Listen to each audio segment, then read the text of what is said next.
আসসালামু আলাইকুম, সবাইকে স্বাগতম। এই ভিডিওতে আমরা একটি পোস্টার ডিজাইন করব। এই পোস্টারটি ডিজাইন করার জন্য আমি কিছু ইমেজ কালেক্ট করেছি। এই ইমেজগুলো বা সোর্সগুলো আমরা এই পোস্টারে ইউজ করব। তো প্রথমেই আমি পেন টুলের সাহায্যে এখানে একটি ক্লাউড শেপ করে নিচ্ছি। তো ক্লাউড শেপটি হয়ে গেছে। এখন এই ক্লাউড শেপটিকে আমি কালার হিসেবে এখান থেকে আমি আগে যে কালারটি রেখে দিয়েছিলাম সেই কালারটিকে দিয়ে দিলাম। এবার আমি আমাদের আর্টবোর্ডের সমান করে একটি শেপ নিলাম এবং এই শেপটিতে আমি কালার হিসেবে এই কালারটি দিয়ে দিলাম। দেন এটিকে আমি অ্যারেঞ্জ থেকে সেন্ড টু ব্যাক দিয়ে দিলাম এবং কন্ট্রোল 2 দিয়ে লক করে দিলাম। সো এই ক্লাউডটিকে আমি কন্ট্রোল 2 দিয়ে লক করে দিলাম। এবার আমরা মেইন ডিজাইনটা শুরু করব। প্রথমেই আমি এখান থেকে একটি ইমেজ নিচ্ছি এবং এর উপরে আমি একটি ইলিপস টুল দিয়ে রাউন্ড শেপ এঁকে নিচ্ছি, যেটা আমাদের ইমেজটা থেকে একটু বড় হবে। সো এবার এটাকে আমি ফিল কালার অফ করে স্ট্রোকটা ব্ল্যাক করে দিলাম এবং স্ট্রোকটাকে আমি 2 করে দিলাম এবং এখান থেকে ড্যাশ লাইনটাকে সিলেক্ট করে দিলাম। তো এবার আমি ইমেজটিকে সাইডে রেখে এই শেপটিকে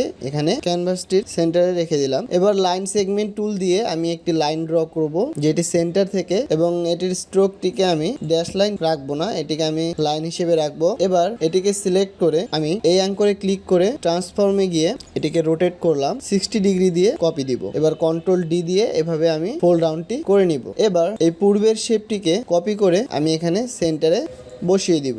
সেম ভাবে প্রত্যেকটাতেই আমরা এভাবে সেন্টার করে দিব। তো এবার আমরা এই সবগুলোকে সিলেক্ট করলাম, সিলেক্ট করে আমরা এটাকে একটু অ্যাডজাস্ট করে নিলাম। এবার আমাদের আর্টবোর্ডটাকে আমি নিচ থেকে একটু বড় করে দিচ্ছি।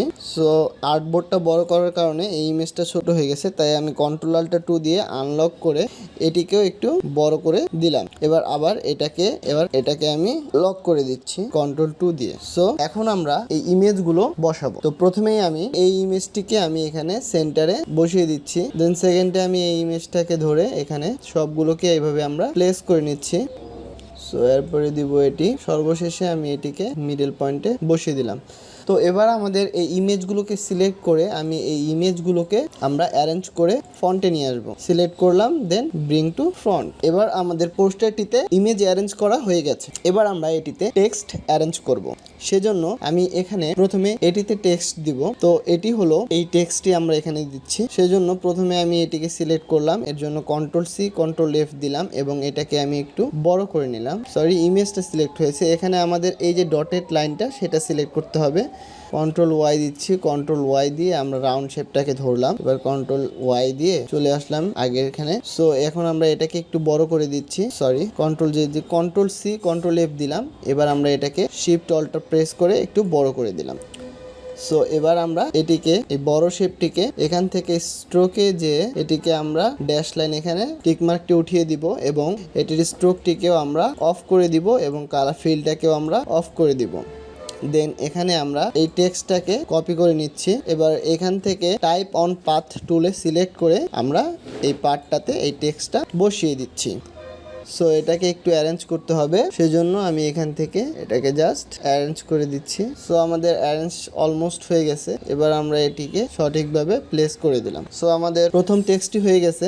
এবার আমরা সেকেন্ড এটাতে টেক্সট বসাবো, সেজন্য আবার আমরা যে ডটেড সার্কেলটা আছে সেটিকে ধরবো। সেজন্য কন্ট্রোল-Y দিলাম এবং এটিকে আমরা ধরলাম এবং আবার কন্ট্রোল-Y দিয়ে এখানে এসে কন্ট্রোল-C কন্ট্রোল-F দিলাম এবং আমরা শিফট-Alt প্রেস করে এটিকে একটু বড় করে নিলাম।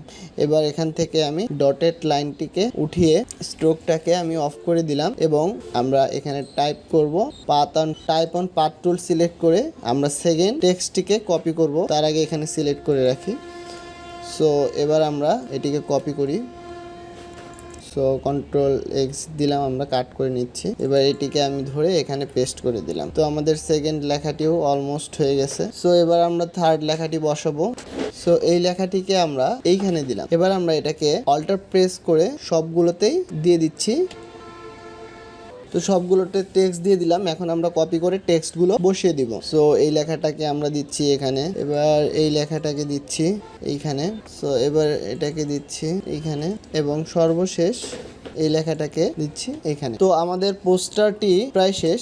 এখন আমরা এখানে লোগো এবং একটি লিংক বসাবো, অ্যাড্রেস বসাবো। সো এখানে আমাদের লোগোটি বসিয়ে দিলাম এবং এখানে আমরা এই অ্যাড্রেসটি বসিয়ে দিলাম এবং এটার পেছনে আমরা একটি শেপ দিতে পারি, রেক্টেঙ্গুলার শেপ দিলাম। সো এটাকে আমরা এইভাবে দিতে পারি এবং ডিরেক্ট সিলেকশন টুল দিয়ে আমরা এটাকে একটু কার্ভ করে দিতে পারি। সো কার্ভ হয়ে গেছে। এবার আমরা এটাকে অ্যারেঞ্জ থেকে সেন্ড টু ব্যাক দিয়ে দিলাম। এবার আমাদের ডিজাইনটি প্রায় শেষ। তো আমাদের ডিজাইনটি হয়ে গেছে।